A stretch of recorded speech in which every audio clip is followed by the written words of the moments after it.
Study IQ IAS, आपका selection हमारा mission. हाँ जी मेरे दोस्तों, क्या हाल चाल। मेरा नाम है रणधीर सिंह और मैं आप सबका स्वागत करता हूं UPSC CSC study IQ YouTube channel पे। दोस्तों, आर्टिकल है इन्वायरमेंट के रिलेटेड, बहुत ही शानदार आर्टिकल। लास्ट आर्टिकल था मियावाकी मेथड, अगर आपको पता हो, और मैंने रशिया ने कैसे ऑफिशियली तालिबान को रिकॉग्नाइज किया, पहली कंट्री बनी है, उस पर आप लोगों ने बहुत सारा प्यार दिया। और मैं देख रहा हूं कि एग्जैक्टली वही बच्चा हमारे पास आ रहा है और कमेंट सेक्शन में वही बच्चा के कमेंट्स हैं जो या तो बहुत कंसर्न है रिलेटेड टू एनवायरमेंट या वो यूपीएससी की तैयारी कर रहा है। So I am very thankful to all of you कि आप इतना प्यार दे रहे हैं। आज एक और बहुत ही शानदार आर्टिकल लेके, बहुत कंसर्निंग आर्टिकल। यहां पे मैं आपको डराऊंगा, डराना जरूरी है, क्योंकि जब तक हमारे अंदर ये फियर नहीं आएगा कि नेचर के साथ खिलवाड़ करें तो हमें क्या नुकसान होगा, तब तक हम कोई मेजर्स नहीं लेने वाले।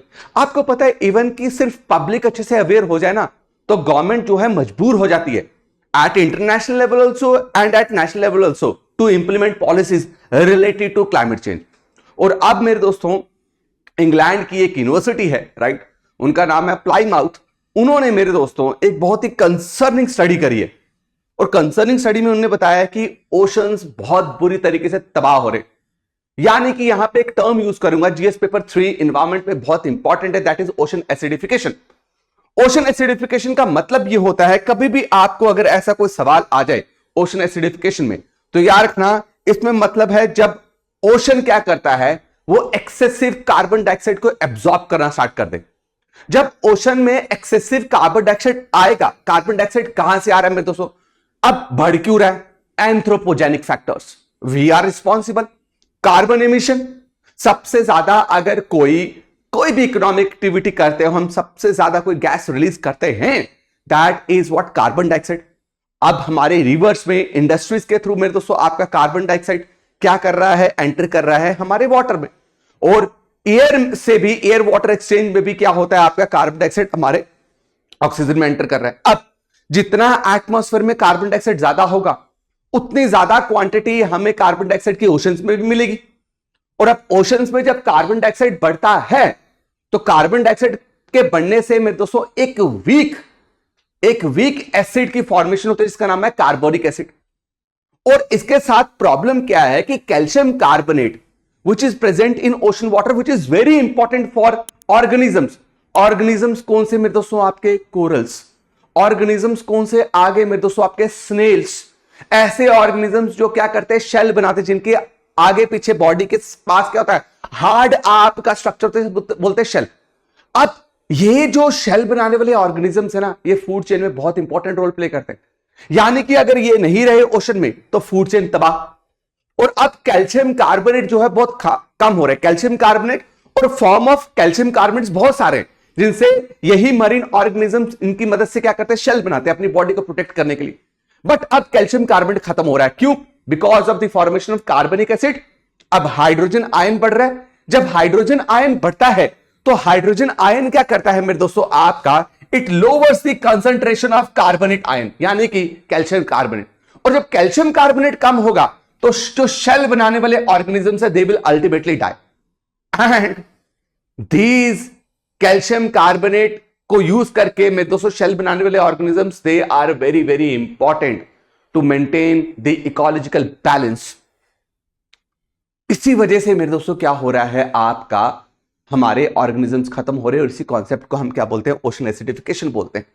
Now there is Plymouth marine laboratory, right, Plymouth marine laboratory, जिन्होंने ये बोला है, ये यूके बेस्ड है, इन्होंने ये बोला है कि 7 में से 4 ओशंस जो हैं, वो जो सेफ लिमिट होती है कि इतना एसिडिफिकेशन हो, इतना अगर कार्बन डाइऑक्साइड एंटर कर रहा है तो ठीक है, लेकिन वो सेफ लिमिट को क्रॉस कर चुके हैं।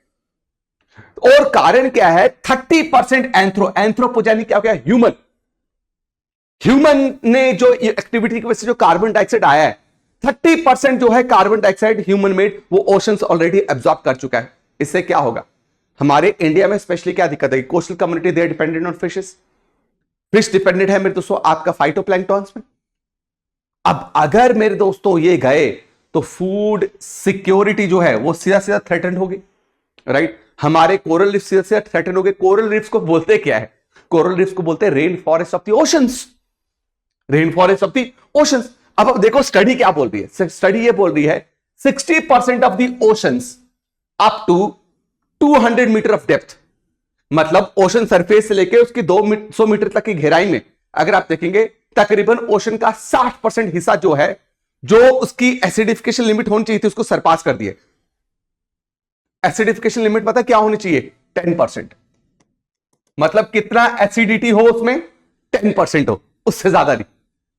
कोरल रीफ्स में दोस्तों अपने घरों को, हैबिटेट जहां पे वो रहते हैं, 40% जो उनका सुटेबल, जहां पे वो सबसे ज्यादा प्रेफर करते रहने के लिए, 43% वो डैमेज हो चुका है।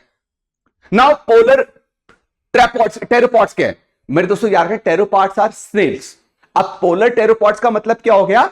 वो आपके स्नेल्स जो आपको कहां मिलते हैं? कोल्ड वाटर बॉडी में, कोल्ड ओशंस में, यानी आर्कटिक और एंटार्क्टिक में। और कोस्टल बाइवॉल्व्स क्या हो गया? आपके ऑयस्टर्स, आपके म्यूसल्स, या वो स्पीशीज जिनके क्या है बॉडी में 2 शेल्स है, राइट। अब बोला जा रहा है इसी ओशन एसिडिफिकेशन की वजह से पोलर टेरोपॉड्स जो हैं, उन्होंने 61% जो ओशन जहां पे वो रहते थे ना, उसमें से 61% ओशन जो है अब उनको सस्टेन नहीं कर सकता।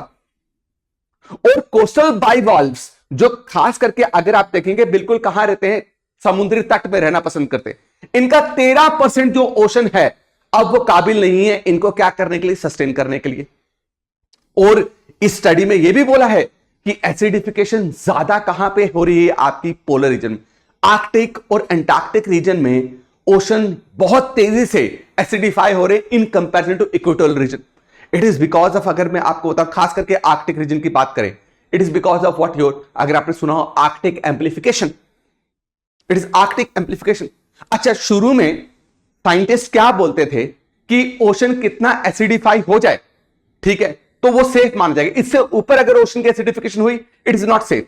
तो वो कितना है? 20%। लेकिन आप बोलते हैं ये गलत है, 20% नहीं।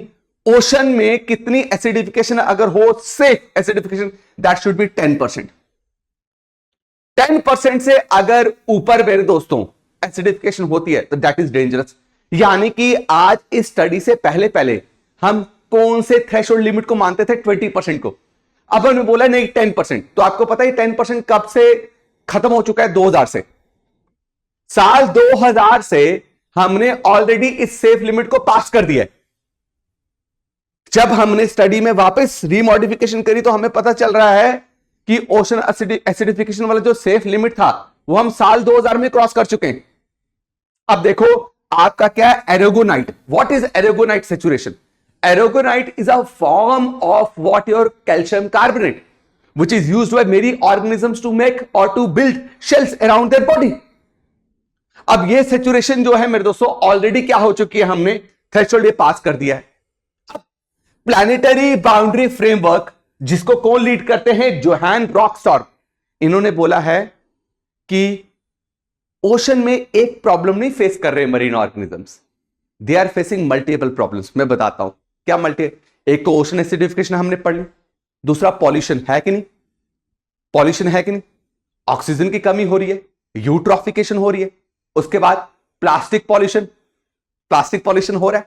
उसके अलावा मेरे दोस्तों आपका एक्सप्लॉइटेटिव फिशिंग, ओवर फिशिंग हम कर रहे हैं, राइट। उसके बाद हम माइनिंग कर रहे हैं, हम deep sea ocean floor drilling कर रहे हैं। बोल रहे हैं सिर्फ मरीन ऑर्गेनिजम्स ओशन में एक थ्रेट नहीं, वो मल्टीपल थ्रेट्स जो हैं वो क्या कर रहे हैं? विटनेस कर रहे हैं। और इन्हीं को एक साथ हम क्या बोलते हैं? Converging stress. याद रखना बहुत इंपॉर्टेंट है, ये आपसे पूछा जा सकता है। क्या? Converging stress. और ये बाउंड्रीज अगर हमने क्रॉस करी, हमने अगर इसको अभी रोका नहीं, तो और 1-2 साल की बात है कि हम इकोसिस्टम को वापस जो है रिवर्स कर ही नहीं पाएंगे, ठीक कर ही नहीं पाएंगे। ये इरिवर्सिबल हो जाएगा and you will see mass extinction, जैसे हमने इतिहास में, हिस्टोरिकली हमने जियोलॉजिकल इवेंट्स में पढ़े। क्या है आपके मल्टीपल मेरे दोस्तों आपके और थ्रेट्स जो मरीन इकोसिस्टम फेस कर रहा है? Obviously rising sea surface temperature, हम तो सुन ही रहे। डीऑक्सीजनेशन वाटर में क्या हो रहा है मेरे दोस्तों? आपका ऑक्सीजन की कमी हो रही है। उसके बाद यूट्रॉफिकेशन, एल्गल ब्लूम किसकी वजह से हो रहा है मेरे दोस्तों? आपका नाइट्रेट्स एंड फॉस्फेट्स की वजह से। फॉस्फेट की कंसेंट्रेशन बढ़ रही है। ये कैसे बढ़ रही है? एग्रीकल्चर में खाद में यूज कर रही है। देखो कितना दुख होता है बार बार इन चीजों को पढ़ के कि कब ठीक करेंगे हम, मतलब हमें पता भी है और आप देखो ना रिपरकशन नहीं देख रहे। 75 लोग जो है सिर्फ हिमाचल प्रदेश में मर गए भाई इस बार, फ्लड्स की वजह से, फ्लैश फ्लड्स की वजह से, क्लाउड बर्स्ट की वजह से। और आप देखना चलता रहेगा, लास्ट 3 साल से Himachal Pradesh continuously cloud burst event witness कर रहा है और आगे भी करता रहेगा जब तक हम इस पे कंट्रोल लेंगे। हमें बहुत इमीडिएट मैनर पे ह्यूज कट करना पड़ेगा अपनी इकोनॉमिक एक्टिविटी में। उसके बाद over fishing, plastic pollution, raw sewage discharge industry से जैसा आपका पॉल्यूटेड वेस्ट निकला उसको सीधा नदियों में डाल दिया और नदियों से पानी में पहुंच गए। अब देखो बहुत सारी पॉलिसी हमने बनाई है, ग्लोबल एक्शन ले रहे हैं अपने मरीन इकोसिस्टम को बचाने के लिए, लेकिन दिक्कतें हैं। क्या दिक्कत है आप मुझे बताओ। रिसेंटली 1 महीना पहले जो है 2025 यूएन कॉन्फ्रेंस हुआ, राइट, जिसमें हाई सी ट्रीटी की गई। मैं उम्मीद करता हूं आपको हाई सी ट्रीटी के बारे में पता है, यानी कि ओशन के वो हिस्से जिसमें किसी भी कंट्री का कंट्रोल ना हो, that is beyond what your exclusive economic zone, उसके बियॉन्ड ऐसे ओशन के पार्ट जहां पे कोई भी लेजिस्लेशन के द्वारा ओशन को कंट्रोल नहीं किया जाता उसको बोलते हैं हाई सीज वाटर। हाई सी में हो क्या रहा है, प्रॉब्लम यह है कि वहां पे अब कोई लेजिस्लेशन है ही नहीं, कोई रेगुलेशन है ही नहीं, तो एक्सप्लॉयटेशन बहुत है वहां पे, ओवर फिशिंग होती है, वहां पे माइनिंग करते हैं, वहां पे मेरे दोस्तों आपका ओशन फ्लोर में ब्लास्टिंग करके बहुत सारे मिनरल्स को एक्सट्रैक्ट किया जाता है। अब इसी को कंट्रोल करने के लिए हाई सीज ट्रीटी लाई गई, राइट, जिसमें प्लान क्या है कि 30% जो है ओशन हम उसको प्रोटेक्ट करेंगे बाय 2030। लेकिन अब ये इंटरनेशनल फ्रेमवर्क है, इसको इंप्लीमेंट करने के लिए कम से कम मेरे दोस्तों 60 देशों की क्या है आपका उनको लिख के देना पड़ेगा कि हां भाई हम चाहते हैं कि ये इंप्लीमेंट हो, ये रेटिफाई हो। लेकिन अभी सिर्फ 50 देशों ने किया और इसको करते हो शायद कहीं साल लग जाए और वो साल इतने लंबे हो जाएंगे शायद हम इसको वापस रिवर्स भी ना कर पाए। आपको यूपीएससी मेंस के पर्सपेक्टिव से सोचना है कि क्या मेजर्स लेने चाहिए। मेजर्स क्या है, इमीडिएटली हमें कार्बन डाइऑक्साइड एमिशन जो है इसको रिड्यूस करना चाहिए। ये सबसे इफेक्टिव सॉल्यूशन है माय फ्रेंड्स। कभी भी अगर अब आपको कोई बोले ना कि क्या तरीका है कि हम इसको कंट्रोल कर सकते हैं, सिर्फ और सिर्फ कार्बन डाइऑक्साइड को जितना इमीडिएटली हम रिड्यूस कर पाए, राइट, हम रिन्यूएबल एनर्जी की तरफ शिफ्ट करें, जैसे nuclear power plants, right, hydro power plants, उसके बाद wind energy, solar power plants, इसको इंट्रोड्यूस करें। कार्बन प्राइसिंग, कार्बन प्राइसिंग क्या मतलब है कि जो इंडस्ट्रीज जो हैं कार्बन एमिशन कर रही है उन पे कार्बन टैक्स लगाया जाए, लाइक उनको फ्रेमवर्क लाया जाए ताकि वो इस लिमिट से अगर ऊपर का कार्बन डाइऑक्साइड एमिट करते हैं तो उनको मेरे दोस्तों टैक्स पे करना पड़े, ताकि और वो tax with passage of time हम बढ़ाते जाए ताकि उनके सामान महंगे हो। जब उनके सामान महंगे हो कोई खरीदेगा नहीं तो अल्टीमेटली उन्हें समझ आएगा कि हम जो है क्यों कार्बन से ही हम क्या कर रहे हैं, आपका अपने गुड्स बना रहे हैं, क्यों ना कुछ और तरीका अपनाया जाए, क्यों ना न्यूक्लियर पावर प्लांट की तरफ बढ़ा जाए, क्यों ना मेरे दोस्तों आपका सोलर पावर प्लांट से एनर्जी ली जाए। मेरी बात क्लियर। और मरीन प्रोटेक्टेड एरियाज, राइट, हम डिक्लेयर करते हैं ना, जैसे मुझे एक बात बताओ, अपने जंगलों को बचाने के लिए, अपने जानवरों को बचाने के लिए हमने प्रोटेक्टेड एरियाज डिक्लेयर करे through wild life protection act 1972, जिसमें हम प्रोटेक्टेड एरियाज मतलब नेशनल पार्क, क्या एंट्री अलाउड है वहां पे? नहीं। बायोस्फीयर रिजर्व, क्या एंट्री अलाउड है वहां पे? नहीं। ठीक है, और क्या वहां पे कोई भी एक्टिविटी आप कर सकते हैं? नो, रेगुलेट किया जाता है। ऐसे ही आप क्या करें, अपने हर एक देश को बोले कि जो इंपॉर्टेंट आपकी वाटर बॉडीज हैं, राइट, वहां पे उन्हें मरीन प्रोटेक्टेड एरिया डिक्लेयर करें ताकि कम से कम क्या हो, आपका एक्टिविटी हो और जितनी भी एक्टिविटीज हो उसको रेगुलेट किया जाए। अब जब आपको पता ओशन एसिडिफिकेशन इतनी बड़ी प्रॉब्लम बन रही है तो भाई टेम्परेचर मैट्रिक्स और एसिडिफिकेशन को क्लाइमेट चेंज पॉलिसी में इंट्रोड्यूस करें। ये बहुत ज्यादा इंपॉर्टेंट है, बहुत ही ज्यादा इंपॉर्टेंट। और यस, कार्बन डाइऑक्साइड को रिमूव करने की टेक्नोलॉजी है, ओशन वाटर से कैसे रिमूव किया जा सकता है, that is ocean alkalinity enhancement, that is electrochemical carbon dioxide extraction. These two are the technologies which can be used to remove excess carbon dioxide from the oceans, help the global south countries, help the low income and middle income countries, give them this technology, introduce them with this technology, ताकि वो क्या कर पाए, help कर पाए ocean को या marine areas को या मरीन ऑर्गेनिज्म को बचाने में, राइट। और देखो मल्टीलेटरल कोऑपरेशन चाहिए। पेरिस क्लाइमेट एग्रीमेंट में इसके बारे में जिक्र कीजिए, हाई सीज ट्रीटी में इस पर बहुत ज्यादा स्ट्रेस दीजिए। जब तक आप इमीडिएटली काम नहीं करेंगे तब तक किसी भी तरीके से हमें इससे राहत नहीं मिलने वाली, ये आगे आते हुए और वर्स्ट होता जाएगा। मैं उम्मीद करता हूं आपको आर्टिकल बहुत शानदार तरीके से समझ आया। कमेंट सेक्शन में जरूर कमेंट कीजिएगा, अपनी राय दीजिएगा, और भी कोई भी ऐसे टॉपिक जिसमें आपको दिक्कत आती है पूछिएगा, मैं जरूर बताऊंगा। दोस्तों आज 7 जुलाई है, don't miss this opportunity. We are giving this course at only 9,999, वो भी आज लास्ट डेट है इसमें एनरोल करने का।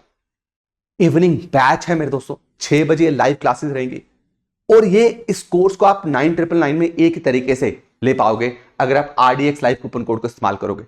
Batches are available for 2026, 2027, 2028 also, right. Batches are available in Hindi, English और इंग्लिश, मतलब जिसमें हिंदी इंग्लिश दोनों होगी। इसमें क्या मिलेगा आपको? लाइव क्लासेस मिलेंगी। गोल्ड बैच की बात करूंगा मैं, राइट। उसमें क्या मिलेगा? Video on demand. जब भी आपको वीडियो देखनी हो, आप लाइव नहीं देख पाए, आपको रिकॉर्डेड देखने, आपको रिकॉर्डेड मिलेंगे।